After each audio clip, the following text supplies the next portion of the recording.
मां स्कंदमाता की कथा। जब राजा दक्ष के यज्ञ में माता सती अग्निकुंड में कूदकर भस्म हो गईं, तब शिवजी विलाप करते हुए गहरी तपस्या में लीन हो गए। इससे सृष्टि शक्तिहीन हो गई। असुरों ने इस मौके का लाभ उठाया। पौराणिक कथाओं में वर्णित है, एक असुर राक्षस था जिसका नाम तारकासुर था।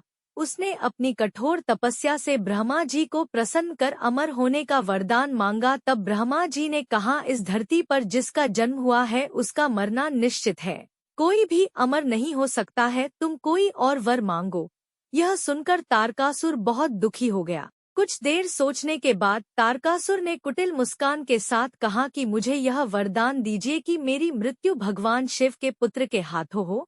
ब्रह्मा जी ने कहा, तथास्तु, और अंतर्ध्यान हो गए।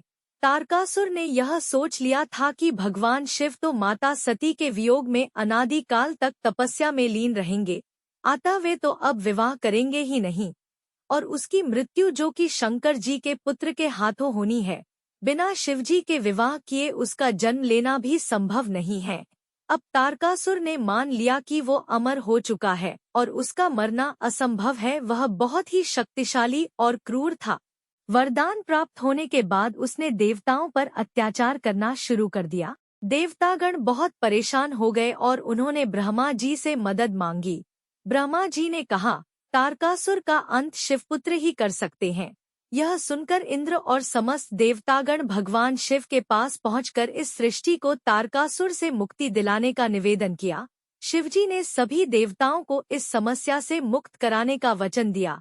तब भगवान शंकर पार्वती के अपने प्रति अनुराग की परीक्षा लेते हैं और माता पार्वती की तपस्या से प्रसन्न होकर उनसे विवाह करते हैं।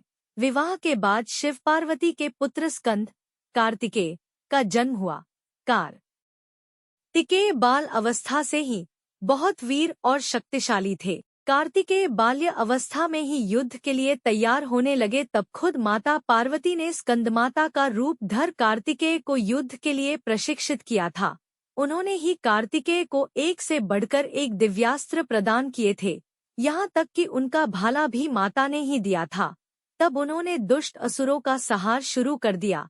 अंततः वो समय भी आ गया जिसकी देवताओं को युगों से प्रतीक्षा थी। उन्होंने तारकासुर से युद्ध किया। एक भयंकर युद्ध हुआ जिसमें कार्तिकेय ने तारकासुर का वध कर दिया। देवताओं ने कार्तिकेय की वीरता की प्रशंसा की और उन्हें देवताओं का सेनापति बनाया। ऐसा माना जाता है कि जो भी स्कंदमाता की पूजा कर व्रत का निर्वाहन करता है, उसकी संतान की रक्षा स्वयं मां स्कंदमाता करती हैं। साथ ही संतान का भविष्य उज्ज्वल एवं तेजमय बनता है।